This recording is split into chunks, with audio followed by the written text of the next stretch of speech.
Smart Ideas, c'est notre rubrique consacrée aux startups éco-responsables. Notre invité est avec nous en duplex, Thomas Mogaret. Bonjour, vous êtes le fondateur de Tapis de laine. Vous l'avez créé en août 2024. Avec quelle idée? Pourquoi vous l'avez créé? Bonjour, merci de nous recevoir pour parler de ce projet. Effectivement, le tapis de laine, ça a été créé en août 2024 pour répondre à un enjeu en fait, de territoire. Chaque année, sur la zone du Sud Aveyron, on est sur la zone Roquefort, il y a 700 000 kilos de laine au global qui sont produites et en Aveyron comme en France aujourd'hui, 90% de la laine qui est produite chaque année est jetée. Donc l'idée était de trouver une valorisation pour cette matière naturelle, renouvelable, noble, etc. 90% de la laine produite est jetée. C'est le chiffre, on a un peu de mal à le digérer tellement il est vertigineux. L'alternative, c'est quoi? La plupart des tapis de gym, de yoga, ils sont faits comment? Ils sont en quoi? Ouais, la plupart des tapis aujourd'hui, 99% des tapis, ils sont faits à partir de caoutchouc ou de dérivés de pétrochimiques. Et donc, ils sont faits à partir de matières qui sont soit importées d'Amérique du Sud, soit d'Asie du Sud-Est. Voilà, venus de très loin avec des matières en général qui sont plastiques.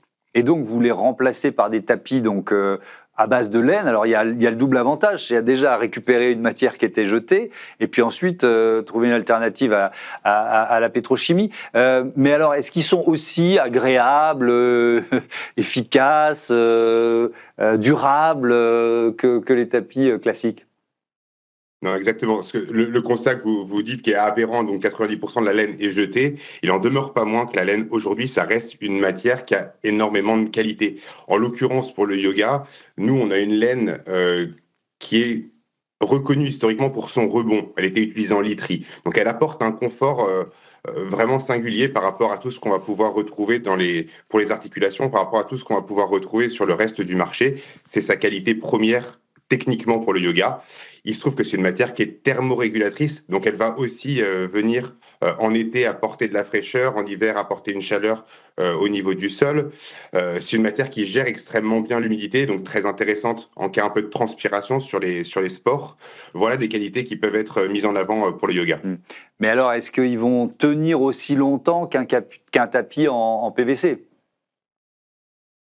Alors, les tapis de laine, de toute façon, c'est une matière qui est renouvelable, durable.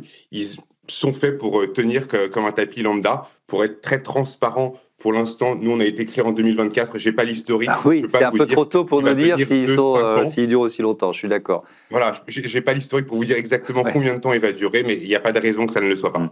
Est-ce que vous réussissez, dans quel secteur du marché vous vous placez? Est-ce que vos tapis sont forcément plus chers, beaucoup plus chers que les tapis classiques? Non, bien sûr, on est sur un tapis qui est à 70 € en prix d'entrée, sur un marché, donc on va se placer sur le moyen haut de gamme. Aujourd'hui, en bas de gamme, vous êtes à 30 € et ça va monter le marché du tapis de yoga jusqu'à 130 €, 150, voilà, sur du tapis aujourd'hui en haut de gamme. Ouais. On fabrique en France. Donc ça déjà, c'est un élément qui nous oblige à avoir un prix plus élevé. C'est 100% fabriqué en local et on est sur une matière naturelle qui est...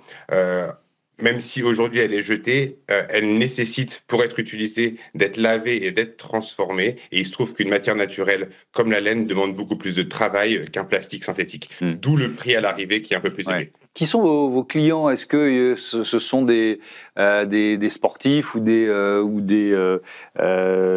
adeptes du yoga qui sont particulièrement engagés, sensibilisés à la question environnementale? Est-ce que c'est pour ça qu'ils viennent chez vous?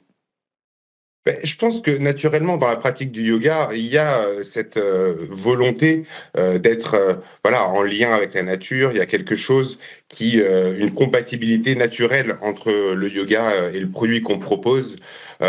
Il se trouve que 70% de nos clients se servent du tapis pour faire du yoga. On va aussi avoir des pratiquants de pilates ou sur d'autres sports.